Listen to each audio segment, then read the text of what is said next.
The sound of the stagecoach wheels grinding to a halt stirred Rose Fletcher from her fitful slumber. Weary from the 3-day journey that had brought her from St. Louis to the Colorado Territory, she gazed out the dust-coated window at Central City, the mining town that would be her new home and where her future husband awaited. At least, that's what the letters had promised.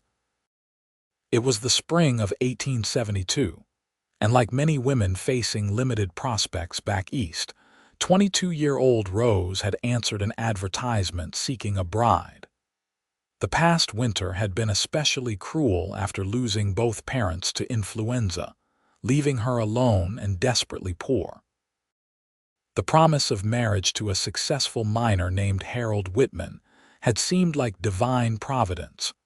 Rose smoothed the wrinkles from her travel-worn dress, painfully aware of how it hung loosely on her thin frame. The brutal winter and months of near starvation had taken their toll. She hoped her intended wouldn't be disappointed by her appearance. The driver opened the stagecoach door. "Central City, miss. End of the line." Rose gathered her single carpet bag, which contained everything she owned in the world, and stepped down onto the muddy street. The mining town bustled with activity, bearded men in work clothes moving purposefully, saloon doors swinging, the constant background noise of hammering from the mines dotting the hillside. A tall, broad-shouldered man with a thick mustache approached, eyeing her with obvious scrutiny. "Miss Fletcher," she nodded, attempting a smile. "Mr. Whitman," the man looked her up and down, his expression souring. "You don't look nothing like your picture." Rose clutched her bag tighter. "The photograph was taken before my parents' passing, sir. The winter was difficult. Harold scoffed.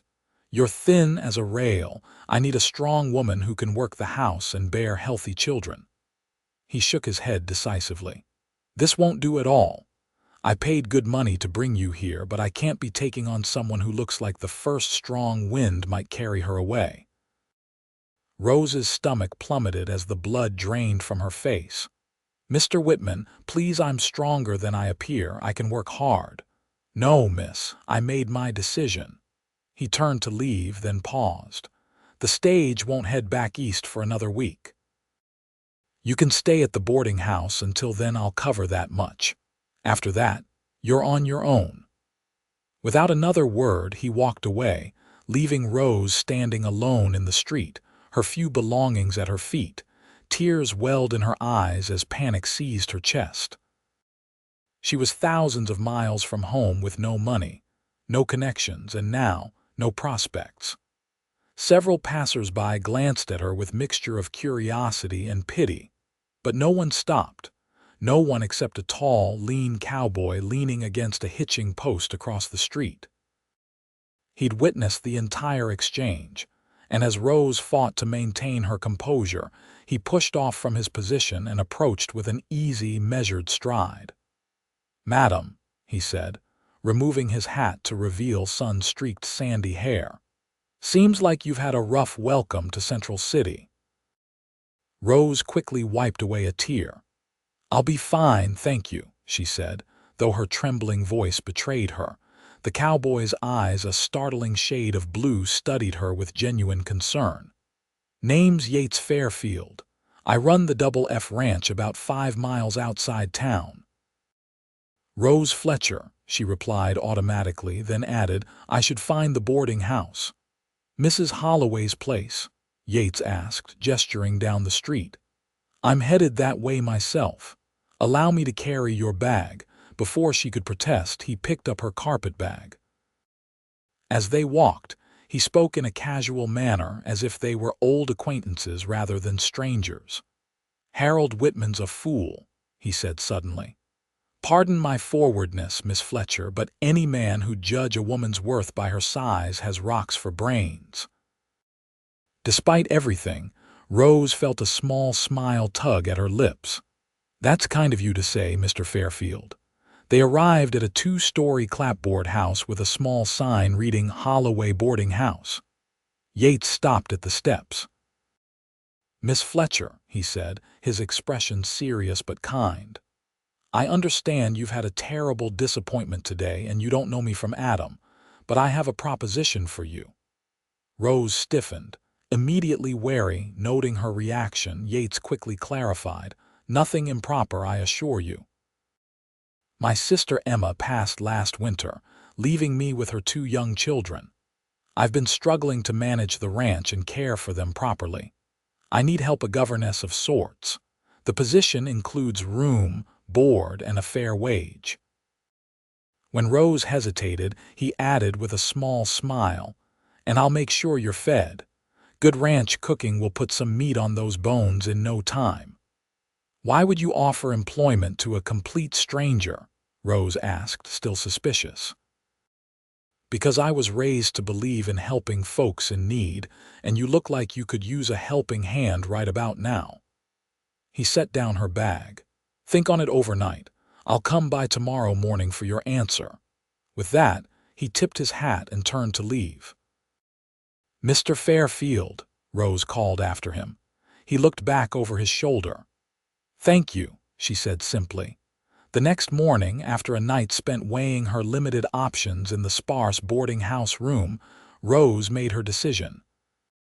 When Yates Fairfield arrived as promised, she was waiting in the small parlor. "I accept your offer, Mr. Fairfield," she said, standing as he entered. "But I want to be clear that this is a business arrangement only.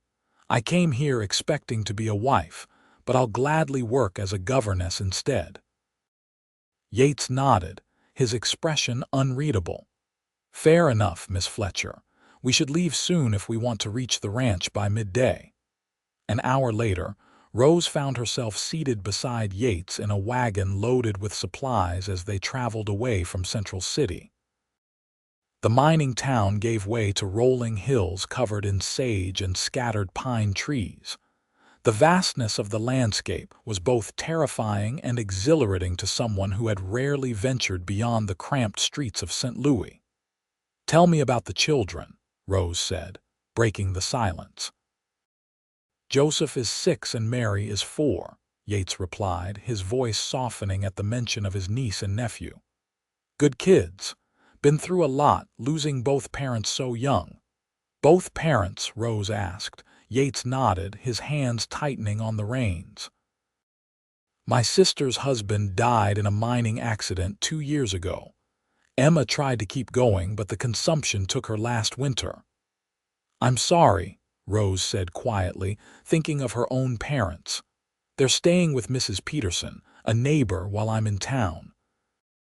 She's been helping when she can, but she has her own family to tend to." He glanced at Rose. "The children need consistency, someone who's there just for them." As the wagon crested a hill, the Double F Ranch came into view. A modest but well-maintained house stood surrounded by several outbuildings, corrals, and fenced pastures where cattle grazed. It was nothing grand, but it had an inviting quality that immediately appealed to Rose. "It's lovely," she said honestly. Yates looked pleased. "It's been in the Fairfield family for 20 years. My pa came out here when there was nothing but wilderness, built it from the ground up." As they approached the house, 2 children burst through the front door, followed by an older woman. The children ran toward the wagon, faces alight with excitement. "Uncle Yates!" they cried in unison. Yates brought the wagon to a halt and hopped down, scooping both children into his arms with practiced ease. "Hey there, you 2 scamps. Been good for Mrs. Peterson." The boy, Joseph, nodded enthusiastically while the little girl, Mary, buried her face shyly in her uncle's shoulder. "And who's that?" Joseph asked, pointing at Rose. Yates set the children down and helped Rose from the wagon. "This is Miss Fletcher. She's going to be staying with us, helping look after you both." Rose smiled at the children, trying to appear confident despite her nervousness. "I'm very pleased to meet you both." Mary peeked out from behind her uncle's leg, while Joseph regarded Rose with open curiosity. "Are you going to be our new mama?" he asked bluntly. Rose felt her cheeks flush as Yates quickly intervened. "Miss Fletcher is here to be your teacher and take care of you while I work the ranch," he explained firmly. "Now, how about you help Mrs. Peterson show her to Emma's old room?" As the children led Rose toward the house, Mrs. Peterson, a plump maternal woman in her 50s, approached Yates. Their voices carried just enough for Rose to hear. "She's awfully thin, Yates," the woman remarked. "I know," Yates replied quietly. "Whitman rejected her right there on the street, the heartless fool. So you brought her here out of pity." "I brought her here because the children need someone, and she needs somewhere to belong." His voice dropped lower. "Besides, a little of your cooking, and she'll be right as rain in no time." Rose pretended not to hear as she followed the children into the house, but the conversation left her with mixed feelings. While she was grateful for Yates's kindness, she didn't want to be anyone's charity case. She would prove her worth through hard work. She'd been doing it her entire life. The inside of the ranch house was simple but comfortable, with handmade furniture and colorful quilts that added warmth to the rooms. Mary proudly showed Rose to a bedroom at the back of the house. "This was Mama's room," the little girl said, her voice small but clear. Rose stepped inside, taking in the sparse furnishings: a bed with a patchwork quilt, a small dresser, and a rocking chair by the window that overlooked the pastures. A few personal items remained: a hairbrush on the dresser, a shawl draped over the chair. "We can move those things," Joseph said, noticing Rose's hesitation. "No," Rose said quickly. "They're part of your mother's memory. They should stay." That evening, after Mrs. Peterson had departed with promises to check in soon, Rose prepared a simple meal from the supplies Yates had purchased in town. The children watched her work with obvious curiosity, occasionally offering information about where things were kept or how their mother used to cook certain foods. Yates returned from the barn just as Rose was setting the table. He'd washed up, his hair still damp, and she couldn't help but notice how the lamplight accentuated his strong features. "Smells good," he said, taking his seat at the head of the table. "Haven't had a proper home-cooked meal in weeks." The meal was simple: beans, corn bread, and salt pork, but the children ate enthusiastically, and even Yates had seconds. Rose, however, found herself struggling. After months of barely eating, her stomach had shrunk and she could only manage small portions. Yates noticed. "You hardly touched your food, Miss Fletcher." Rose looked up, embarrassed. "I'm sorry. It's not the food, it's very good. I just can't eat much at once anymore." Understanding dawned in his eyes. "You've been starving." The blunt assessment made her flinch, but she nodded slightly. There was no point in denying it. "We'll fix that," he said with quiet determination. "Small meals more often. You'll be back to rights in no time." After dinner, once the children were tucked into bed, Rose and Yates sat at the kitchen table. He outlined her duties: caring for the children, teaching them basic lessons, cooking, and keeping the house. The wage he offered was fair, more than she'd expected. "You have any questions?" he asked when he'd finished. "Just one," Rose said, gathering her courage. "Why did you really bring me here, Mr. Fairfield? Was it truly just for the children?" Yates studied her for a long moment before answering. "When I saw you standing there after Whitman walked away, it reminded me of Emma after her husband died. That same look, lost, but still fighting." He ran a hand through his hair. "I couldn't help Emma enough. Maybe I can help you." His honesty disarmed her. "Thank you," she said softly. "I'll work hard, I promise." "I know you will," he replied, rising from the table. "Get some rest, Miss Fletcher. Ranch life starts early." The next few weeks established a routine. Rose would rise before dawn to prepare breakfast, then see Yates off to his work with the cattle and horses. The mornings were devoted to lessons with the children: reading, writing, and arithmetic, followed by household chores. In the afternoons, she would often take Joseph and Mary outside, teaching them about plants and animals while they explored the ranch under her watchful eye. Yates was true to his word about ensuring she was well fed.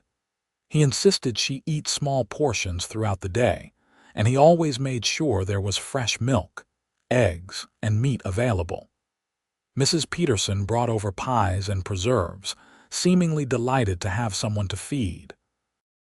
Slowly, Rose began to regain her strength. The constant physical activity of ranch life built muscle she'd never had before, and her face lost its hollow look. Her dresses, once hanging loosely, began to fit properly again. One evening in late May, about a month after her arrival, Rose was sitting on the porch mending one of Joseph's shirts when Yates joined her, carrying 2 cups of coffee. "The children are finally asleep," he said, handing her one of the cups. "Mary insisted on 3 stories tonight." Rose smiled. "She's becoming quite the negotiator." They sat in comfortable silence for a few minutes, watching as the last light faded from the western sky, painting the clouds in shades of pink and gold. "You're looking better," Yates observed. "Healthier." Rose nodded. "I feel stronger, thank you for everything." "You've earned your keep and then some," he replied. "The children adore you, and I them," Rose said, surprised by how true it was. In just a month, she'd grown deeply attached to Joseph and Mary.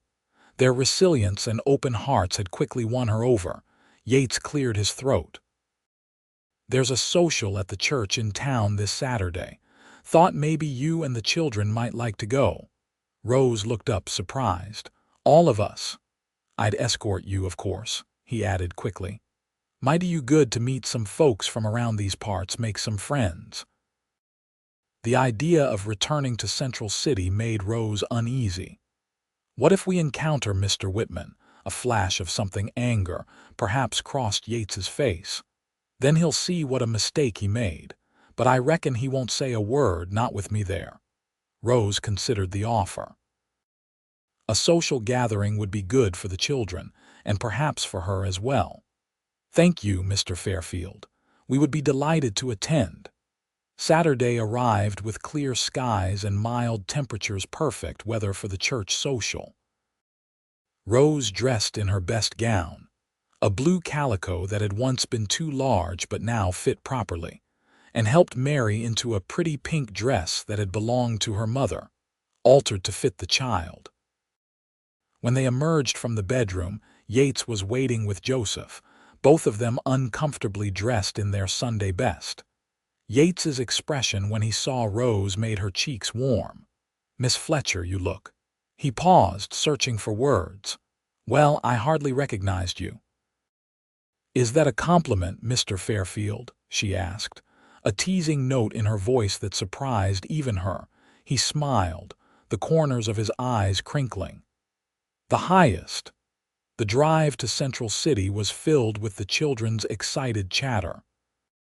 As they approached the town, Rose felt a flutter of anxiety, but it dissipated when they arrived at the church.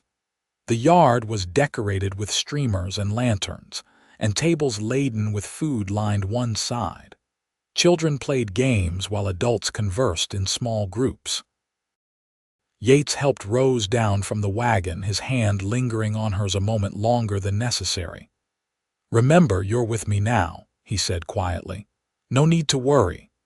The reassurance sent an unexpected thrill through her.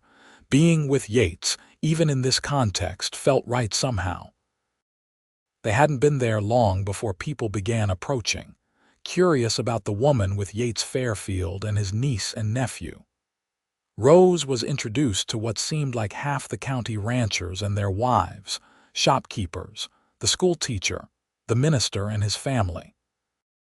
"You've made quite an impression," Yates murmured as they watched the children play with their new friends. "Everyone wants to know where I've been hiding you." "What did you tell them?" Rose asked. "The truth. That you're the children's governess and the best thing that's happened to the Double F in a long while." Before Rose could respond to this surprising declaration, A hush fell over the nearby crowd. She turned to see Harold Whitman approaching, his face reddening as he recognized her. "Miss Fletcher," he said stiffly, glancing between her and Yates. "You're looking well, thank you, Mr. Whitman," Rose replied, keeping her voice steady. "I am well." Harold shifted uncomfortably. "I trust you found alternative arrangements after our misunderstanding." Yates stepped forward, placing a protective hand at the small of Rose's back. "Miss Fletcher is an invaluable part of my household, Whitman. Your loss, as they say." The pointed remark wasn't lost on anyone within earshot. Harold mumbled something and quickly retreated, leaving Rose both mortified and strangely exhilarated by the encounter. "You didn't need to do that," she whispered to Yates. "Yes, I did," he replied simply. The rest of the afternoon passed pleasantly. Rose found herself genuinely enjoying the company of the townspeople, particularly Sarah Johnson, the wife of the general store owner, who invited Rose to join a ladies' quilting circle that met monthly. As twilight approached, musicians began setting up for dancing. Rose watched as couples took to the makeshift dance floor, swirling to the lively tunes. "Dance with me, Miss Fletcher." Yates appeared at her side, hand extended. "I'm not sure I remember how," Rose admitted. "It's been years." "I'll remind you," he promised, leading her to the floor. His hand on her waist felt warm and secure as they moved to the music. At first, Rose concentrated on not stepping on his feet, but soon the rhythm took over, and she found herself enjoying the simple pleasure of dancing. Yates was surprisingly graceful for such a tall man, guiding her with confidence through the steps. "You're a natural," he said, smiling down at her. "Or perhaps you're just an excellent partner," she returned. As the music slowed to a waltz, Yates drew her slightly closer. "Rose," he said, the first time he'd used her given name, "I've been meaning to ask you something." Her heart quickened. "Yes. The children's school teacher, Miss Thompson, is getting married next month and moving to Denver." "Oh." Rose managed, trying to hide her disappointment at the mundane topic.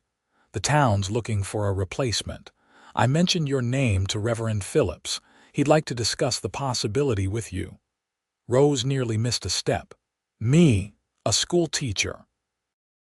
"You're already teaching Joseph and Mary and doing a fine job of it. The position pays well and you could still live at the ranch. We'd work out the schedule." He looked at her intently. "Unless you're planning to move on soon," the question hung between them. Until this moment, Rose hadn't considered her future beyond her current arrangement. She'd arrived in Colorado expecting to be a wife, but had found something else entirely: independence, purpose, and perhaps even a place where she belonged. "No," she said finally. "I'm not planning to leave." Relief washed over Yates's features. "Good, that's good." They danced in silence for several minutes, the unspoken growing between them. As the music ended, Yates kept hold of her hand. "We should find the children," Rose said, suddenly aware of the curious glances from onlookers. The drive back to the ranch was quiet, both children falling asleep almost immediately, exhausted from the day's excitement. Rose found herself acutely aware of Yates beside her, his profile illuminated by moonlight as he handled the reins. "Thank you for today," she said softly, careful not to wake the children. "I needed that more than I realized." "You handled Whitman well," Yates replied. "Showed real grit." "It was easier with you there," she admitted. He glanced at her, his expression unreadable in the darkness. "I'll always be there, Rose, if you want me to be." The words settled around her like a warm blanket. "I think I'd like that, Yates." Back at the ranch, they carried the sleeping children to their beds. Rose lingered in the doorway of their room, watching as Yates gently removed Joseph's shoes and tucked the blankets around both children. "You're good with them," she observed as they moved back to the main room. Yates shrugged. "They make it easy." Kids just want to be loved and to know someone's looking out for them. He paused, then added, "Not so different from the rest of us, I suppose." Rose nodded, thinking of how quickly she'd come to care for this makeshift family. "I never expected to find this here," she said quietly. "When I stepped off that stagecoach and Mr. Whitman rejected me, I thought my life was over." "And now?" Yates asked, his voice low. "Now I think it might be just beginning." The summer months brought intense heat, long days of work, and a deepening connection between Rose and the Fairfield household. She met with Reverend Phillips and accepted the position as the town's schoolteacher, set to begin in September when the new term started. 3 days a week, she would ride into Central City with Yates, teach at the small schoolhouse, then return to the ranch in the afternoon. July brought a series of violent thunderstorms that kept everyone close to the house. During one particularly fierce storm, Mary woke screaming from a nightmare. Rose rushed to comfort her, only to find Yates already there, holding his niece and whispering reassurances. "She dreams about her parents sometimes," he explained as Rose entered the room. "The thunder makes it worse." Mary reached for Rose, who sat on the edge of the bed, and took the child's hand. "Would you like me to stay until you fall asleep?" she asked. The little girl nodded, her face tear-streaked in the lantern light. Joseph, awakened by the commotion, climbed into the bed beside his sister. "You too, Rose?" he asked hopefully. Rose looked to Yates, who nodded. "I think we could all use some company tonight." And so Rose found herself sitting beside Mary's bed, with Yates in the chair nearby, telling stories until both children drifted back to sleep. When their breathing had evened out, she rose to leave, but Yates caught her hand. "Thank you," he whispered, "for being here for them, for all of us." "They're easy to love," she replied, echoing his earlier words about the children. His hand tightened around hers. "And what about their uncle? Is he easy to love too?" The question hung in the air between them, heavy with meaning. Rose felt her heart pounding as she met his gaze. "No," she said finally, "not easy at all, but perhaps worth the effort." A slow smile spread across his face. "I was hoping you'd say something like that." August brought the county fair, and with it, a new phase in Rose and Yates's relationship. As they walked through the fairgrounds with the children, his hand found hers naturally, fingers interlacing as if they'd been doing it for years. When Joseph wanted to try the shooting gallery and Mary begged for a sugar stick, they negotiated these requests together, like parents rather than uncle and governess. "People are talking," Rose observed as they sat on a blanket, watching sack races while the children devoured pieces of apple pie. "Let them talk," Yates replied easily. "Unless it bothers you." Rose considered the question.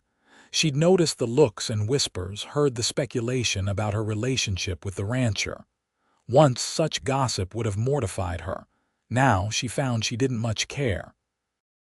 "It doesn't bother me," she said, "but I wonder what they're saying." Yates stretched out his long legs, leaning back on his elbows. "Probably wondering when I'm going to make an honest woman of you." Rose nearly choked on her lemonade. "Yates Fairfield, well, aren't you curious too?" he asked, a mischievous glint in his eye. "About whether you're going to propose to me. That seems rather presumptuous." He laughed, the sound rich and warm. "No, about when. I think we both know the weather is a foregone conclusion." Rose stared at him, her heart racing. "You're serious?" "As a heart attack." His expression sobered. "Rose, I've been falling in love with you since the day I saw you standing alone on that street. I tried to fight it, told myself I was just being protective, that I only cared about what was best for the children. But that's not the whole truth." "What is the truth then?" she asked softly. "The truth is, I want you in my life permanently, not as the children's governess, but as my wife, as my partner." He sat up, taking her hands in his. I'm not proposing right this minute you deserve better than a hasty question in the middle of a county fair, but I wanted you to know my intentions. Rose felt tears prick at her eyes. I came to Colorado to be someone's wife, and when that fell through, I thought perhaps it wasn't meant to be. Now I'm glad things happened the way they did. Is that a yes to a question I haven't officially asked yet? Yates teased. It's an acknowledgement that when you do ask, my answer will likely be favorable, she replied primly, though her smile betrayed her joy. Yates leaned forward and, mindful of their public setting and the nearby children, placed a quick, chaste kiss on her cheek. I'll take those odds, Miss Fletcher. September brought the start of the school term, and Rose found herself thoroughly enjoying her new role as Central City's teacher. The small schoolhouse had 15 students ranging in age from 6 to 16, and while the work was challenging, it was also deeply rewarding. Joseph proudly attended as one of her pupils, while Mary stayed with Mrs. Peterson during school hours, eagerly awaiting the day when she would be old enough to join her brother. As Rose settled into the rhythm of teaching, Yates focused on preparing the ranch for winter. The days grew shorter, and the aspen trees in the hills turned brilliant gold. One crisp October evening, as Rose graded papers by the fire, Yates announced that he needed to ride into Denver the following day on business. I should be back by nightfall, he said. Mrs. Peterson will stay with you and the children. We'll be fine, Rose assured him. What business takes you to Denver? A secretive smile played at his lips.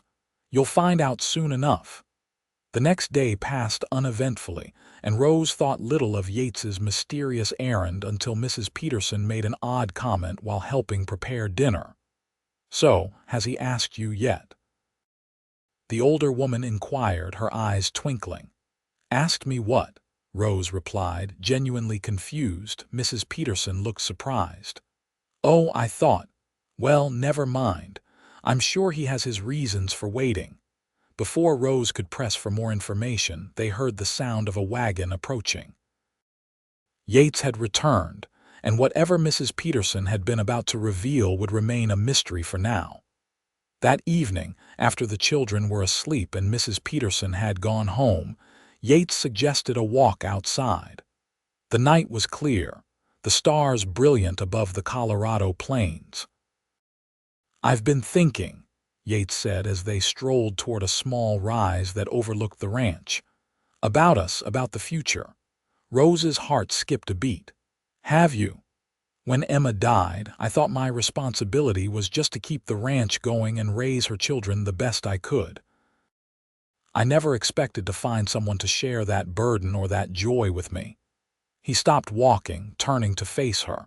Then you stepped off that stagecoach and everything changed. For me too, Rose admitted. I came here with one dream and found another. Yates took her hands in his. I went to Denver yesterday to pick something up, something I ordered special, weeks ago. He reached into his pocket and pulled out a small velvet box. Rose's breath caught in her throat as he opened it, revealing a delicate gold ring with a small pearl. It's not fancy, he said apologetically. But neither are we. It's perfect, Rose whispered. Yates dropped to one knee, still holding her hands. Rose Fletcher, I promised to make sure you were fed, but somewhere along the way you nourished my soul instead. Will you marry me? Be a mother to Joseph and Mary, be my wife, my partner in everything. Tears spilled down Rose's cheeks as she nodded. Yes, Yates. Yes to all of it. He slipped the ring onto her finger, then stood and pulled her into his arms. Their first real kiss was sweet and tender, a promise of the life they would build together.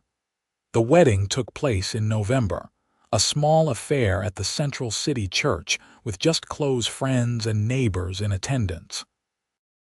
Mary served as flower girl, scattering late-blooming wildflowers along the aisle, while Joseph proudly carried the rings on a small cushion. Rose wore a new dress of cream-colored wool, and Yates looked handsome in a black suit that had belonged to his father. Reverend Phillips performed the ceremony, beaming at the couple who had become dear friends to him and his wife. "I now pronounce you husband and wife," he declared to the gathered assembly. "Mr. and Mrs. Yates Fairfield." The small reception afterward was held at the ranch, where Mrs. Peterson and several other women had prepared a feast.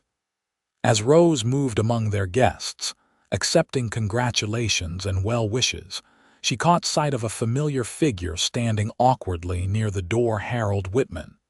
Yates noticed him too and guided Rose over. "Whitman," he greeted, his tone civil but cool, "didn't expect to see you here." Harold cleared his throat. "Mrs. Johnson mentioned the wedding. I came to offer my congratulations." He looked at Rose, genuine regret in his eyes. "And my apologies, Mrs. Fairfield. I made a terrible mistake that day, judging you as I did." Rose, secure in her happiness and newfound confidence, smiled graciously. "Thank you for coming, Mr. Whitman, and for your good wishes." "You're a lucky man, Fairfield," Harold said, extending his hand to Yates. "Don't I know it?" Yates replied, shaking the offered hand briefly before slipping his arm around Rose's waist. After the guests departed and the children were tucked into bed, Rose and Yates stood on the porch of their home, looking out at the starlit landscape. "Happy, Mrs. Fairfield?" Yates asked, drawing her close.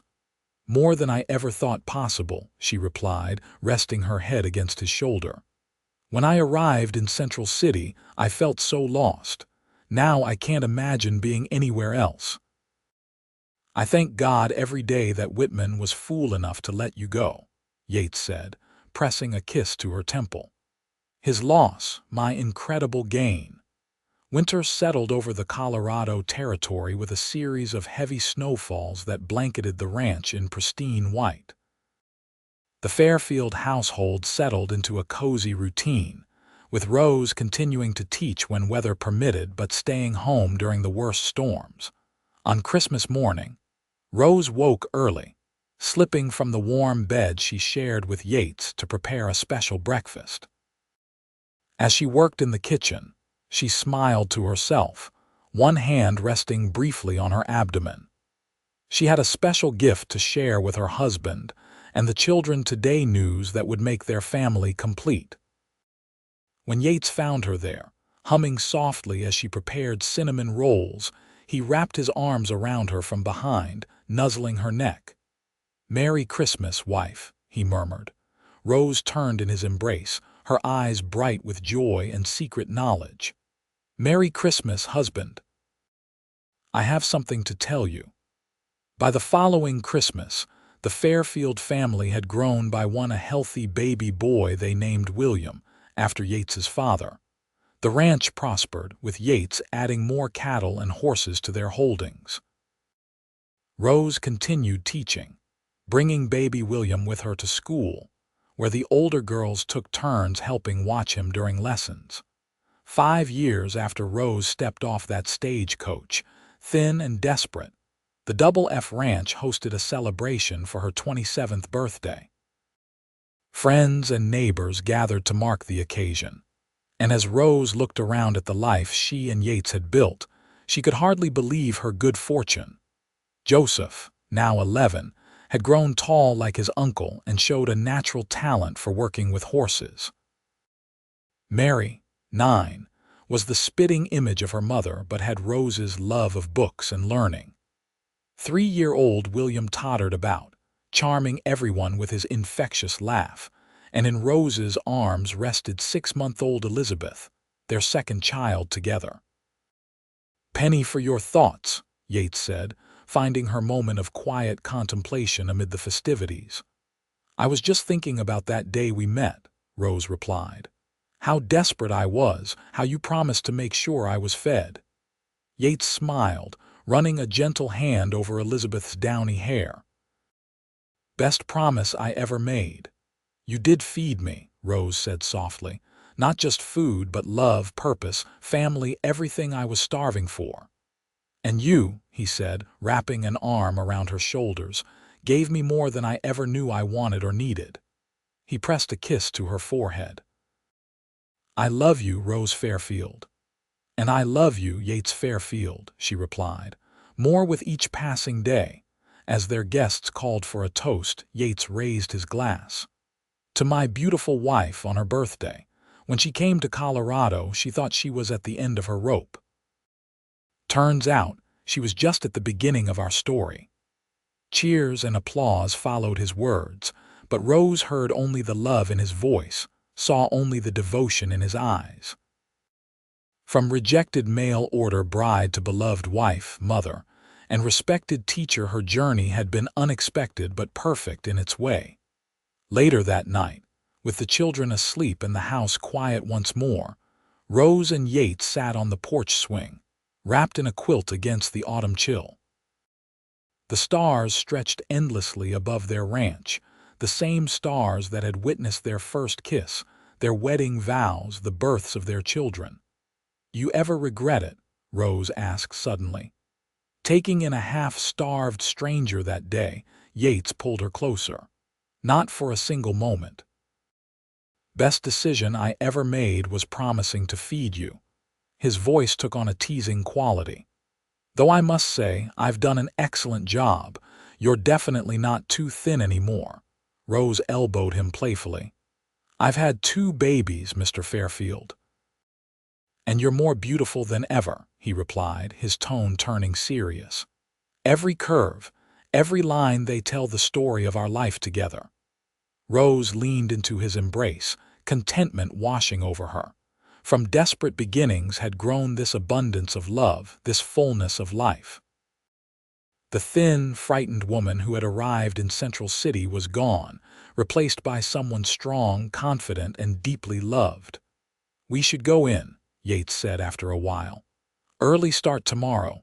Rose nodded but made no move to rise. Just a few more minutes, she said. I want to remember this moment. They sat in comfortable silence, the swing creaking gently as they rocked.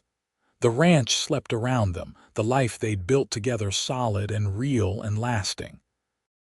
In the distance, a coyote called, and the vast Colorado sky continued its eternal watch over the Double F Ranch, home to the family that began when a kind-hearted cowboy saw a hungry young woman and promised to make sure she was fed. And he had kept that promise in ways neither of them could have imagined, nourishing not just her body but her spirit, her dreams, her heart. It was a promise that would sustain them through all the years to come, through every joy and sorrow, every triumph and challenge. A promise of care that had blossomed into enduring love.